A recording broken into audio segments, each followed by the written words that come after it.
I tell these stories because some betrayals don't explode. They slip out in one careless sentence. This one didn't start with shouting. It started with a lie, a car crash, and a man in a hospital bed asking why his wife wouldn't come see him. I wasn't the wife. I was the one who got the call. My son-in-law lied to my daughter to spend the night with his lover. They got into an accident. That part came later. First came the phone ringing at 2 a.m. I answered without thinking. No glasses. No hello. Just breath and habit. A woman's voice. Calm. Hospital calm. She explained there'd been a car accident. My son-in-law. Injured but stable. She kept using his full name, like distance mattered. Then she asked if she was speaking to Martha. That stopped me. Because she shouldn't have been calling me. My name is Martha, 65. She explained I was still listed as the emergency contact. Apparently, he never updated it. I almost laughed at that. He never fixed things unless they benefited him. Phones, paperwork, promises, all the same. I asked if he was going to be okay. The words came out automatic. My mouth tasted dry, like pennies. I could hear a machine beeping on her end. Slow, even, annoyingly steady. She told me yes. Then there was this tiny pause. Not dramatic. Just human. He wasn't alone in the vehicle. That was it. One extra sentence. Everything tipped. I didn't ask who. I didn't need to. My knees went weak anyway. I grabbed the counter. The kitchen smelled like burnt coffee from earlier. I'd forgotten to dump the pot. That detail stuck. I don't know why. The nurse mentioned his condition and said someone would follow up. Her voice slid past me. All I could see was my daughter's face the last time he brushed past her without looking. The way he talked to her like she was background noise. The way she stopped correcting him. I thanked the nurse. Too polite. Hung up. They'd moved back in with me after selling their place. Temporary. That was the word they kept using. I walked down the hall. My daughter's door was half open. She was asleep, curled on her side, still wearing yesterday's shirt, hair everywhere, breathing slow. For a second, I almost woke her. I swear I did. I didn't. I stood there longer than made sense. Frozen. Not noble. Not cruel. Just stuck. You ever do that? Stand in a doorway knowing whatever you say next will break something. I went back to the kitchen and sat down. Phone in my hand. Screen dark. I wasn't ready to tell her yet. Not until I knew exactly what kind of lie he'd used to walk out of that house. So I stayed quiet. And that was the first choice I made. While the house stayed quiet, I kept replaying him. Not the accident. Him. He never hid it. The contempt. It leaked out in little ways. At dinner, he'd look at my plate and smirk. Still watching calories at your age, he'd laugh first. So if I bristled, I looked humorless. When I offered advice, he'd cut me off mid-sentence. Times are different now, Martha. Not rude on paper, sharp in practice. With my daughter, it was worse. Casual cruelty, the kind that pretends to be joking. You're too sensitive. Relax, it was a joke. You always make things heavy. She'd glance at me sometimes, quick and apologetic. Like she was already explaining him for me. Once, when she asked him to stop talking over her, he leaned back and grinned. See, this is what I deal with all day. He didn't raise his voice. He didn't need to. Power doesn't shout. I told myself to pick my battles. I told myself, marriages are complicated. My sister told me. He's just difficult, my brother said. At least he provides. Everyone had a reason to smooth it over, even me. I remember a night he stood by the door, keys in hand, while my daughter asked where he was going. Out. He replied, nothing else. No explanation. Like he didn't owe one. She stopped asking after that. Sitting there in the dark kitchen, I understood something clean and ugly. The crash didn't change him. It peeled him open. What spilled out wasn't new. It had been there the whole time. He told her he had urgent work. That was the phrase. Clean, adult, responsible. The kind that shuts doors without slamming them. He stood by the counter, jacket already on, phone in his hand. Gotta handle something. Might stay out tonight. No edge in his voice. No irritation. He didn't rush. He didn't look guilty. He spoke like a man announcing weather. My daughter nodded. I watched her do it. Not because she believed him completely, because challenging him took energy she didn't have anymore.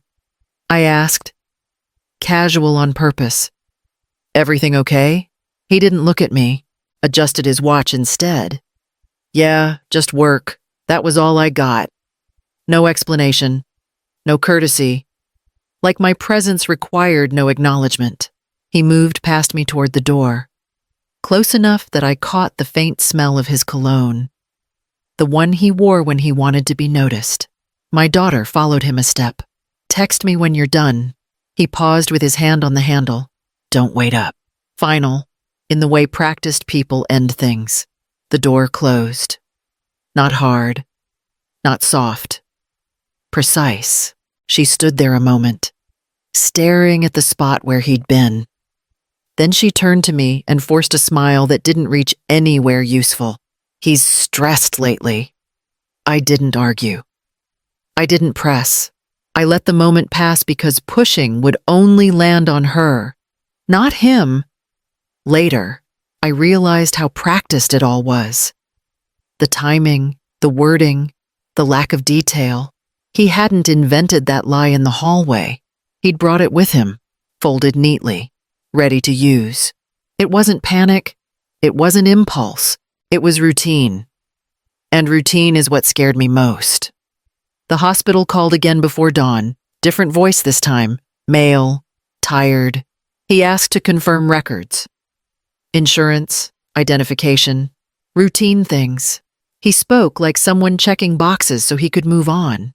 He read the file aloud. Address, date of birth. Then he cleared his throat. "We also need to verify the relationship of the woman admitted with him." I stayed quiet. She listed herself as his girlfriend. That word hit harder than the accident. Girlfriend. Not friend. Not coworker.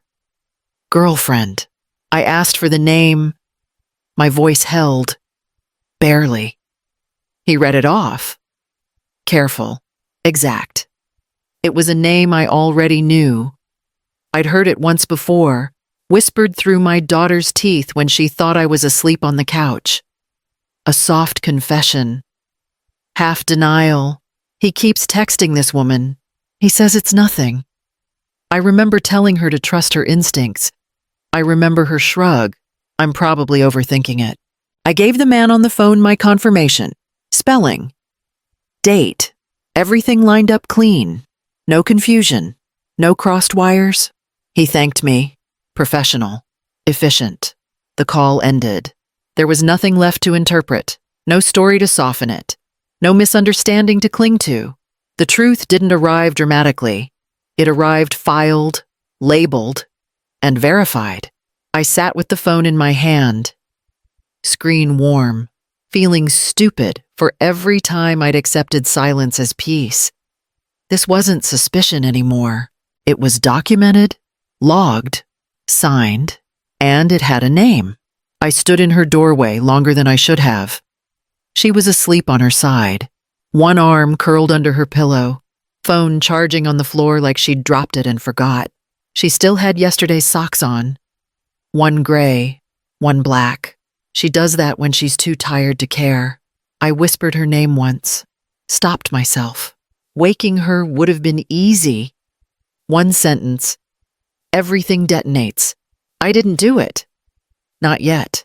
Panic doesn't help anyone think straight. I've learned that the hard way. So I chose verification. Slow, quiet, unforgiving. I went back to the kitchen and pulled up my contacts. His name was still there. No nickname. Just his full name, like he preferred distance even digitally. I pressed call. Nothing. No ringing. No voicemail. Just a flat, disconnect tone. Immediate. Final. I stared at the screen. Thumb still hovering like that might change something. Tried again. Same result. Tried from the house phone. Same. Blocked. At 2 in the morning. That's not a mistake. That's a decision made in advance. I sat down and let that settle. The kind of settle that drops into your bones. He hadn't just lied to leave. He'd closed the door behind him and locked it on purpose. On both of us. My phone buzzed with a message from the hospital. Automated. Neutral. Visiting hours. Room number. Like this was any other night. I looked back down the hallway. Her door was still open. Still quiet. I told myself I was protecting her. That I was buying time. That this was what mothers do when the truth is sharp and you want to wrap it first. But sitting there, holding a phone that wouldn't connect, I knew I was also delaying something I didn't want to face. I let the clock tick until it felt accusatory. And silence, once chosen, has weight. The officer met me near the impound lot just after sunrise. He looked tired. Everyone did. He checked my license. Then the paperwork. My daughter had authorized it that morning. She couldn't bring herself to go. Insurance forms, registration. My name still attached to things my son-in-law pretended he handled. You're cleared to look. He told me, just don't touch anything. I nodded like I trusted myself not to. The car looked worse up close. Front end folded in on itself, glass everywhere. The smell hit me first. Burnt rubber mixed with something sweet, like spilled soda that had gone stale. I leaned in through the back door. That's when I saw the bag. Not tossed. Not half open. It was tucked behind the passenger seat. Zipper fully closed. Strap looped neatly. A weekend bag. The kind you pack when you know you're staying somewhere. I didn't open it right away. I just stared, letting my brain catch up. Then I unzipped it, clothes folded, not random, shirts rolled, extra socks, a belt, toiletries in a clear pouch, toothbrush, cologne, even the small bottle he saved for special occasions. Nothing you grab in a rush after a fight, nothing you forget you packed. The officer cleared his throat behind me. Everything okay? I nodded again. That nod was getting a workout. This wasn't a man storming out. This was a man planning comfort, planning sleep, planning a morning after. He knew exactly where he was going, how long he'd be gone, and who he'd be with. I zipped the bag back up and stepped away from the car. My hands were steady. That surprised me. The officer closed his clipboard. We'll be in touch if insurance needs anything else. I thanked him and walked back to my car. By the time I sat down, the word accident felt thin, like a cover story that didn't hold its shape once you touched it. The nurse later told me he'd refused pain medication because he wanted to stay alert. The calls started mid-morning. A nurse later told me he'd refused pain medication because he wanted to stay alert. Her phone buzzed once. Then again. Then again. Same number. Hospital switchboard first. Then his direct line. He must have unblocked us once he needed something. He must have unblocked us once he needed something. He'd figured that out fast. She didn't answer. I did. Not to talk. To listen. His voice was weak. Scratchy. He leaned into it. Where is she? No hello. No checking in. Just that. I told him she was resting. That word landed heavy on my tongue. She knows I'm hurt. He pushed. Why isn't she here? I waited for the rest. The part where he owned something. It didn't come. A nurse cut in, polite but firm, asking him to keep his voice down. He waved her off. I could hear it. Fabric rustle. Bed creak. I almost died. He went on. You'd think she'd show up. I told him visiting hours started later. Neutral. Safe. That's an excuse. He snapped. then softened it. Quick. I mean, I'm just confused. I need her. Need, not want, not miss. Need like she was equipment. He never mentioned the woman in the car. Never touched the lie. He talked around it like it would disappear if ignored. She's always been dramatic, he added. You know how she gets. I felt something in me click into place. A clean sound, like a lock. I told him I'd pass the message along. I didn't promise anything else. He exhaled, sharp. Make sure she understands how bad this looks. There it was, not pain, not fear, image. I ended the call. Her phone stopped buzzing. For a while. Anyway, I looked at my daughter. She was sitting at the table, hands flat, breathing steady. She hadn't heard the call. I didn't repeat it. Some truths don't need translating. I told her everything in one pass. No warm-up, no cushioning. I sat across from her and laid it out like a timeline. The call, saying, the second call, the name, the bag, the blocked number.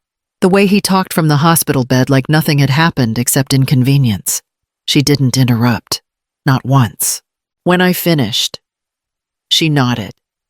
Small, controlled. So it's real, she murmured. It's real. I told her. She pressed her lips together. Waited. I could see her deciding what to react to. That mattered more than the words themselves. I knew about the woman. She admitted, not everything, just enough. She shrugged. He told me I was paranoid. I didn't argue. I didn't add anything. I let her keep going. He'd correct me in front of people. She continued. Little stuff, like how I loaded the dishwasher, or how I told stories. She glanced up at me. He'd smile when he did it. I remembered that smile, the one that never reached his eyes.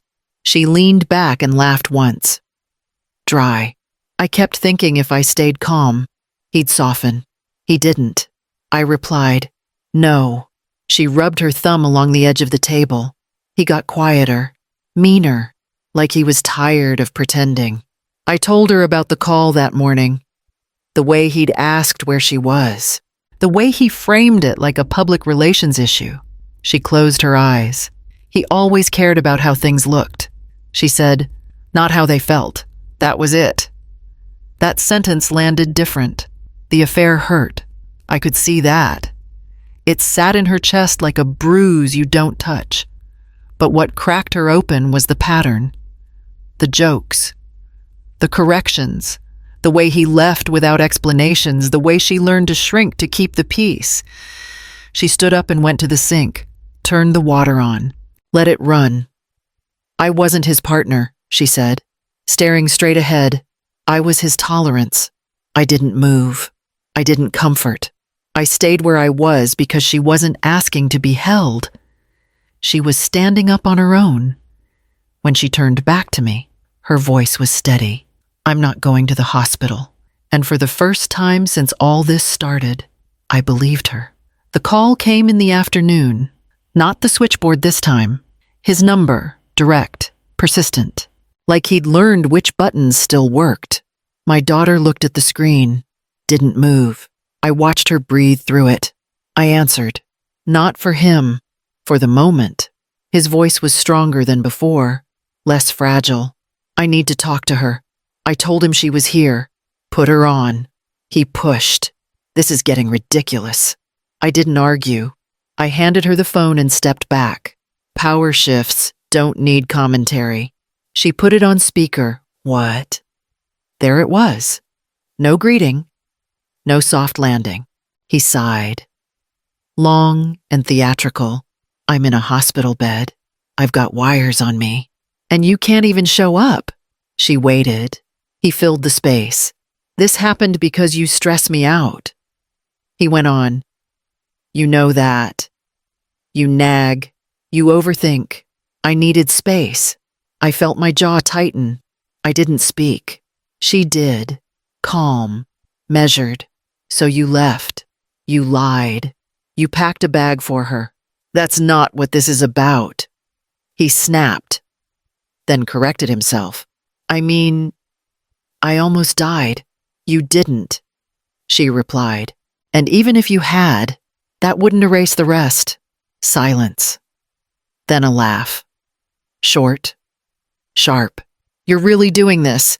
Making me the bad guy. I'm not making you anything. She told him.